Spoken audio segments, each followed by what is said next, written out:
Alright, I am in the process of packing for vacation. So my camera is kind of pre-packed. I mean, I'm not leaving for another week, but I like to pre-pack, so I already have my camera put away and packed. So unless something very important comes up, like a full moon or like a really special moon or something, it's gonna be staying in that bag until it's time to go. So I am recording this with my phone, and we are on the third fountain pen review. This is where my fountain pen collection memory starts to become hazy. I think my third fountain pen was this Kaweco Sport. It is a 1.9 millimeter stub, and like I said, I think it was my third fountain pen, but I'm not 100% sure. Taking a look at all these, I don't recall having any of these before this one, except for the two I know I got before it. Maybe the Moon Man? No, because that was in May. So yeah, this is the third fountain pen. It has to be, doing the math. Yeah, third fountain pen, which shows how many fountain pens I've gotten in the last 8 months, because I bought this December 12th, 2020, and it is currently August 7th, 2021. So besides these three, the Safari, the Zebra, and the Kaweco, all of the other ones have been obtained in the last 8 months, which is, you know, kind of bad depending on how you look at it. All of these pens are under $30, some of them under $5, under $20. So I mean, fountain pen standards, all these pens are very cheap. The most expensive one is probably the Ecos. Yeah, the Ecos are what, 30 a piece? Swipe is almost 30. That's 30.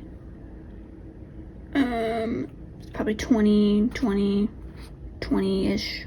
So yeah, these are mostly cheap. This one was, oh, you know what? This one might actually be my most expensive one, actually.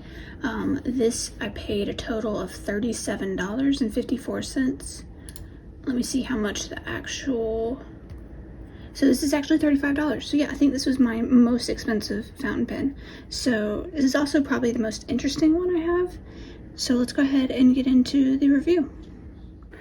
So there's actually a few reasons why this is the most interesting fountain pen I own. The first is it's the first fountain pen I got that is in its own little tin or case. I actually keep it on my bookshelf as a decoration, so that's why it's so dusty, so please ignore that. But it comes in this tin, which is neat. It also, if we open it up, is marketed as a highlighter, which is definitely interesting.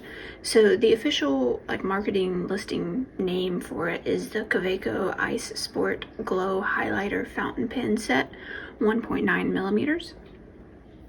So if you look here, it says highlighter yellow cartridges, or Tintenpatronen, made in Austria. Yeah, highlighter yellow cartridges, Kaweco sticker, Kaweco paper, got the history, certification, Uber Kaweco, guarantee, contact. So yeah, kind of neat paper. And then you have the pen itself, and then this nice little felt lined inside. So here's the pen itself. Again, it's just a normal Kaweco Sport, but it's this yellow tint. This body part is clear, but the cap is yellow. And then the section is yellow as well. It is a 1.9 millimeter, which is, I guess, what makes it the highlighter part, because it's, you know, wider than normal, so you're able to highlight words. But what I found is using the highlighter cartridges, it had a lot of hard starts, which, you know, you can get past if you just kind of hit it a little bit, get the ink started, and then highlight, you know, you can get past that. But the thing is, if you're gonna use a fountain pen highlighter, chances are you use fountain pens to write normally as well. What is fountain pen ink really bad with? Highlighters. So this works terribly. Now, to be honest, I haven't actually tried it with any fully waterproof inks like Atramentis. I still don't know how to pronounce that. I actually have some right here. I haven't tried it with this archive ink. I actually haven't tried this archive ink either. I've only tried the normal document black, which is basically the same thing, and this is just archival as well. So I haven't tried it with fully waterproof ink like that yet. But in my testing, which if I can find that paper, I'll show you, the only thing that was good at highlighting was pencils. I don't use pencils very often, except for sketching in my bullet journal. I don't need to highlight that. So instead, if you see that ink in there, I used a syringe and I put some, what did I put in there? I think it's Sailor Blue Black. Let me check. Yeah, I believe it's Sailor Blue Black that is in here, and it's just kind of a fun little 1.9 millimeter nib to use with some blue black ink.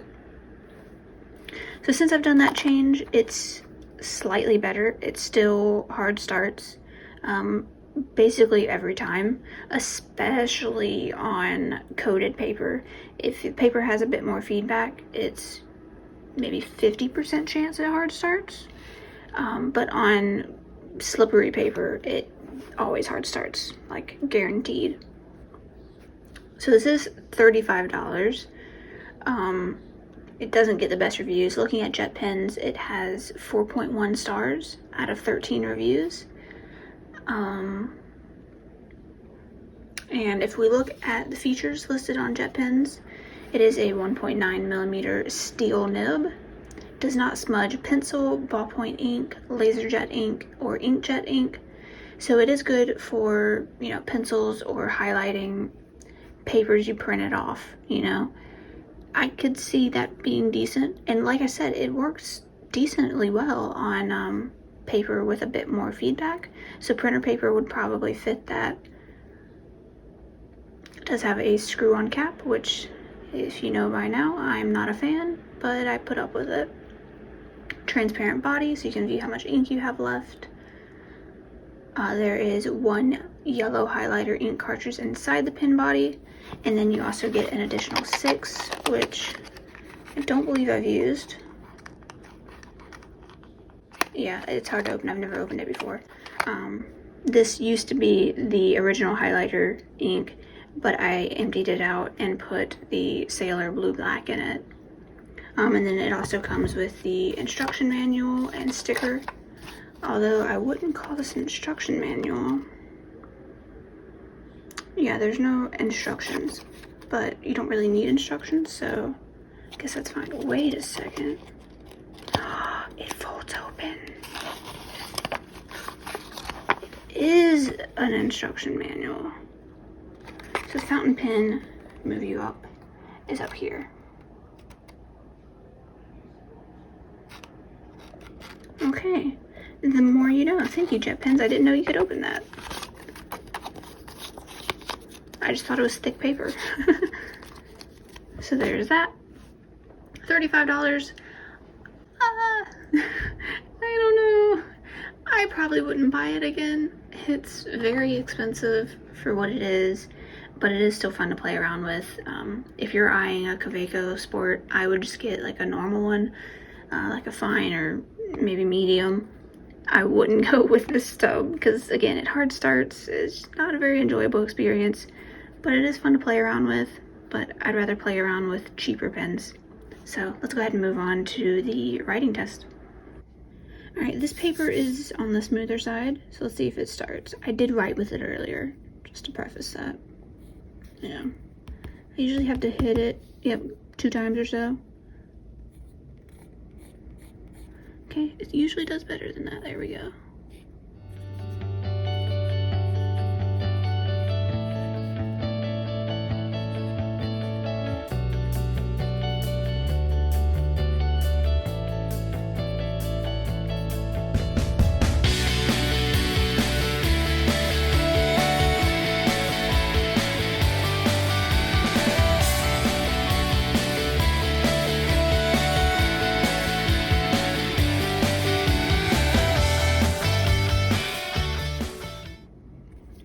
As you can see, it's not the best writer, but as a highlighter,